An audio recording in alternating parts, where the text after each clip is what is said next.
Finding my way out. I think that's what I'm going to name this video. Finding my way out. It has been a journey. I think it's still a journey, but it has been a journey.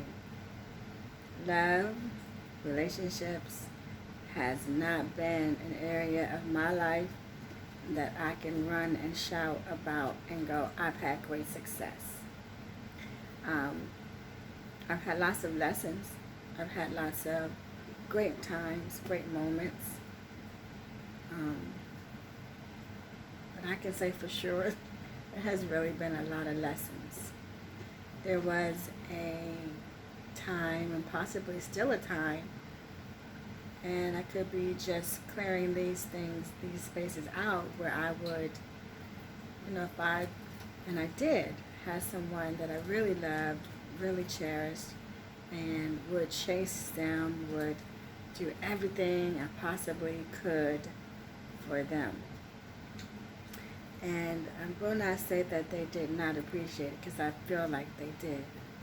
It was very good in terms of, I guess, receiving that from me. But the part that I did not nurture was myself, and to make sure that I was being fulfilled, making sure I was being loved on or cherished, or I guess like the same thing I was given, I didn't receive back. And in that moment, in those moments, it was okay for me, because I loved unconditionally, I give unconditionally, so I stayed in this space because I knew that that was me, an unconditional person. So I stayed very long, but I stayed too long, really, because I still had the desire to have the things that I was given, like I love you, nurturing, caring, attention, time, priority, like being a priority. Those are things that I would freely give that were not freely given to me. Not mad at all, because those are things that I allowed myself to accept. Those are things I allowed myself to be a part of. And for some reason, I think unconditional kept coming up for me. And it was one of the reasons why I could not move or could not leave, because I needed to prove that to myself that I am not doing this so this person would do this for me. And I wasn't. But there's still a sense of fulfillment that I need to make sure I get. And that has to become more important than me proving to myself that this is unconditional, or proving to him that this is unconditional. It's unconditional, my love. It's unconditional, my giving. Without cause. That is true. But the amount of time that I used to be in that space, and my dedication to that space and to that person, caused me to not be in other spaces to receive exactly what I wanted. And I am, in the space now where I go, you know what, I want these things back for myself. Maybe this was another lesson for me to know that the things that I'm giving, I really do want to have them back. Maybe I do want to place the best of me with someone who can give me the best of them, and we have an equal exchange.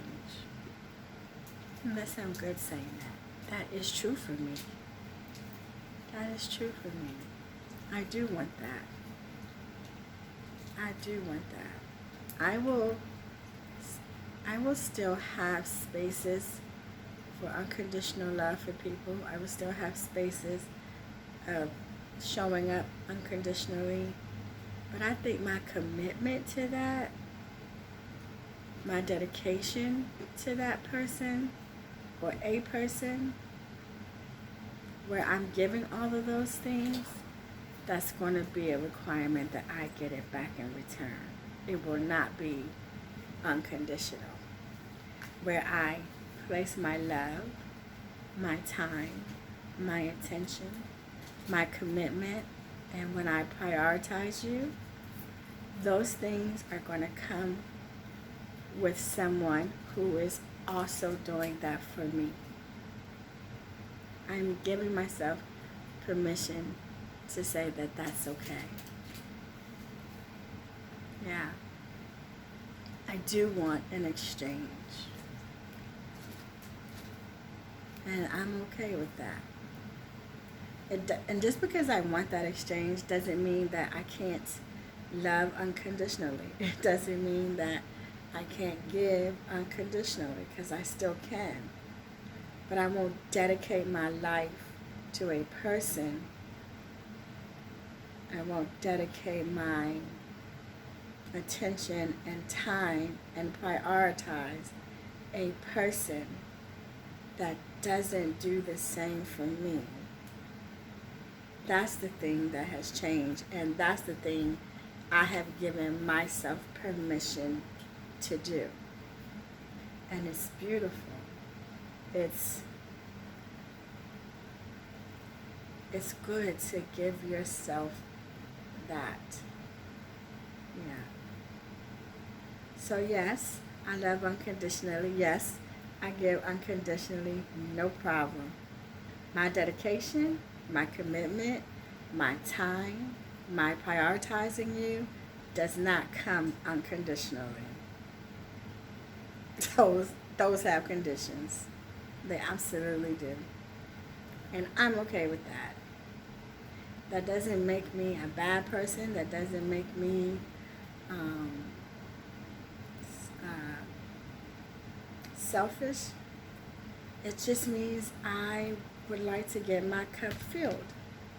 And I should, and I will.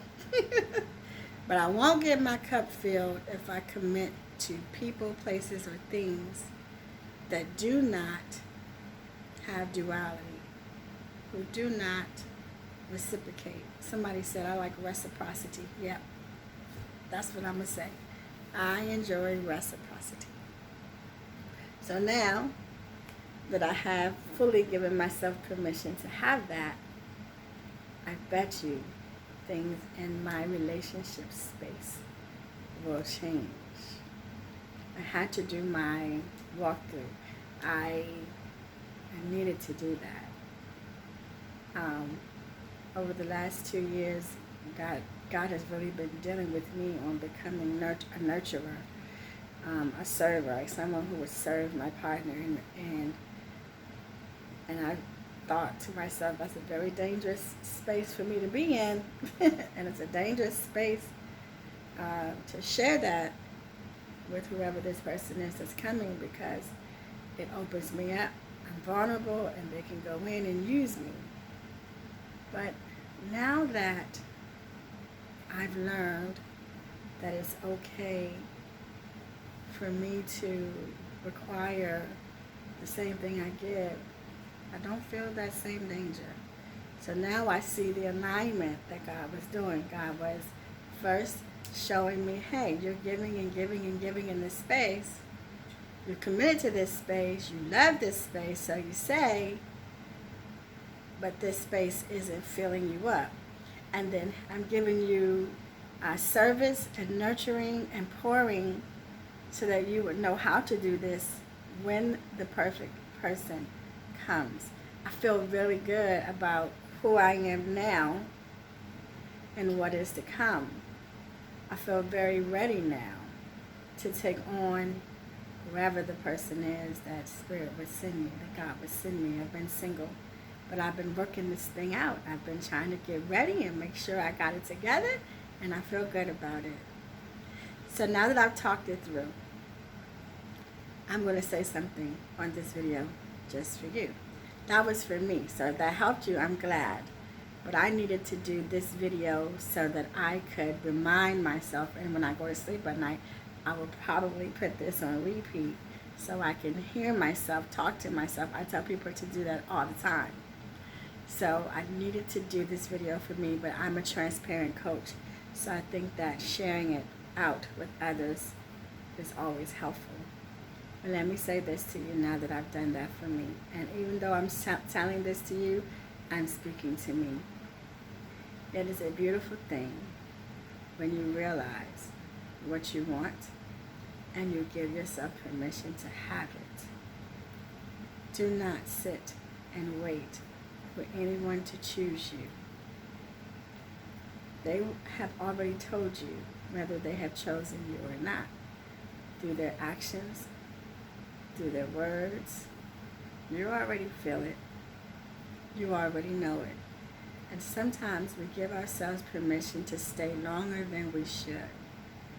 Maybe we feel like if I stay long enough, they will know that I'm here with them. Maybe you had the thing that I described, like I'm fighting with this unconditional love. I know I have it. I know I stand in this space of not wanting and not figuring out that there's also a place that you need to be fulfilled.